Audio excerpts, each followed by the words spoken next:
எங்கள் பொறுமையை சோதிக்காதீர்கள். ஈரான் உச்ச தலைவர் கமேனி ஆவேசம். 3ஆம் உலகப் போர் வெடிக்கும் அபாயம். அமெரிக்க அதிபர் டொனால்டு ட்ரம்ப் ஈரானை தாக்கும் முயற்சியில் ஈடுபட்டால் அது ஒரு பிராந்திய போராக விரிவடையும் என்று ஈரான் உச்ச தலைவர் அயத்துல்லா அலி கமேனி கடும் எச்சரிக்கை விடுத்துள்ளார். ஈரான் அணு ஆயுதங்கள் உருவாக்கி வருவதாக அமெரிக்கா தொடர்ந்து குற்றச்சாட்டு விடுத்து வரும் நிலையில் இத்தகைய மிரட்டல்களுக்கு ஈரான் பதிலடி கொடுக்கும் என்று அவர் ஆவேசமாக தெரிவித்தார். இது இரு நாடுகளுக்கும் இடையேயான பதற்றத்தை மேலும் அதிகரித்துள்ளது.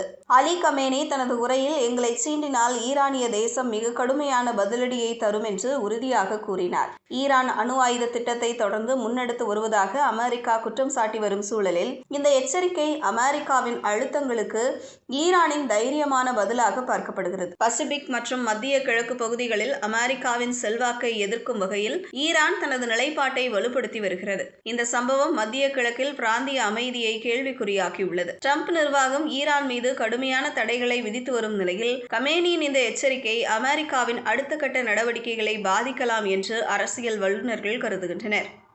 ஒட்டுமொத்தமாக ஈரான் உச்ச தலைவரின் இந்த அதிரடி எச்சரிக்கை அமெரிக்காவுக்கு பெரும் சவாலை விடுத்துள்ளது. அணு ஆயுத விவகாரம் தொடர்பான பதற்றம் தீவிரமடைந்துள்ள நிலையில் இரு நாடுகளும் பேச்சுவார்த்தைக்கு வருவது அவசியம் என்று உலக தலைவர்கள் வலியுறுத்தி வருகின்றனர். எங்கள் பொறுமையை சோதிக்காதீர்கள் என்று ஈரான் சொல்வதும், நாங்கள் எதற்கும் தயார் என்று அமெரிக்கா சொல்வதும் 3ஆம் உலகப் போருக்கான ஒத்திகை போல இருக்கிறது என்று சர்வதேச அரசியல் மூக்கர்கள் கவலை தெரிவிக்கின்றனர்.